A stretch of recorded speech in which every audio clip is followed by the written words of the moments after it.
typically, if you're not aware of something, right? Let's say it's something new virus, new disease. Don't don't you usually have? Wouldn't you typically think they would put a panel together of some of the best scientists around the world, right? Whether they're virologists, immunologists, whatever type of expert, right? Bring them together, 20, 30, 40, 50 people in a panel, sit down and try to understand how are we going to attack this? I don't think that ever took place. It's like they already had the protocol in place because, okay, we need this, like you said, we need to bring in some new technology, probably via vaccine, because vaccine is what most people have grown up to take, right? From the day you're born, the doctors offer you a vaccine till end of life. There's vaccines available. So, what is the one method that most people are receptive to? Vaccine. So, if we can, like you said, bring new technology via vaccines, what do we need in order to convince these people to voluntarily actually kill themselves to get in the front of line to get the vaccine? We need a COVID-19, right? Right.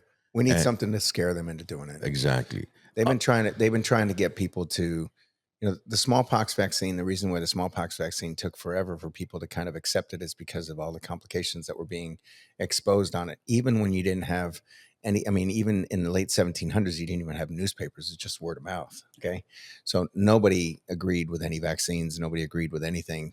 It was 150 years. Okay, the Spanish flu. Okay, was a experimental meningococcal vaccine that was started in Fort Riley, Kansas. All right, and a lot of people will tell you that the only people that died were the people that actually got an injection, and then they sent that vaccine overseas, experimental, okay, to the Italian, the French, the Spanish armies, and those are the people that died. So again, and in addition to that, um, autopsy results and slides that were actually inspected and done 100 years later looked at it. Aspirin was a brand new drug at that time. Okay, typical dose of an aspirin, baby aspirin every day, 81 milligrams. Typical dose of a regular aspirin, 325 milligrams. You might take one or two. Okay, these people were getting 3 to 15 grams. Okay, not milligrams, grams, and so they were bleeding out in their lungs and they were dying from the bleeding complications of having taken too much aspirin. Again, those are, kind of, I don't say, there's just information and there's studies and there's docs and scientists that are out there that have put that forward as, reasons for what this is. I truly don't think that we can ever have a pandemic. I don't think that it's possible to have a pandemic. Otherwise, we wouldn't be alive right now. Well, if we had a pandemic, we'd see bodies on the street. We'd see people in their homes dead, but everybody who went to the hospital were the ones that were dying. Right. They were on ventilators. They were in rooms closed off, breathing the same air constantly, the same air just circulating over and over. There was no loved ones nearby. And it sounds cliche when you say this, but when somebody's sick and you have a loved one nearby, they tend to have a higher spirit, and they tend to get better quicker. But when you're inside of a room by yourself, and doctors and nurses are even terrified of walking in, Looking at you through windows. yeah, looking at through FaceTime, you'll be lucky with the window. If you're on the fifth floor or fourth floor of a hospital, you'll be lucky for anybody to look at you through a window. Or when they do come in, they're coming in with these kind of space suits and the hazmat suits and everything else. Yeah. But it was like they refused to tell people to take the certain vitamins, the zincs, the vitamin D's, the C's, and go outside, open a window, get some fresh air, walk. It was kind of like stay home, be the good boy or the good girl that you are, and listen to what we're saying. But a lot of people, just like you, did wake up from it and they were like, you know what? This is all bullshit.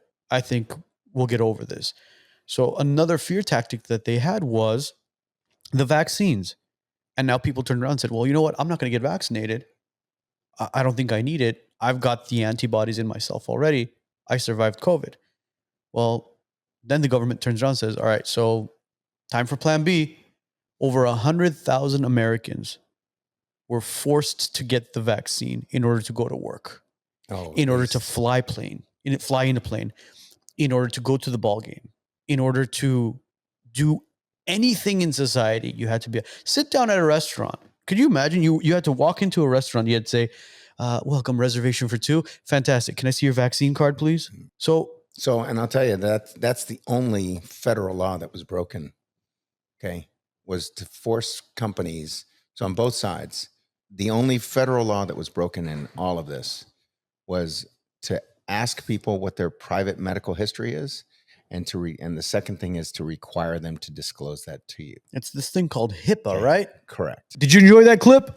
Click over here to watch the full episode and click over here to subscribe to the WiseNuts podcast YouTube channel.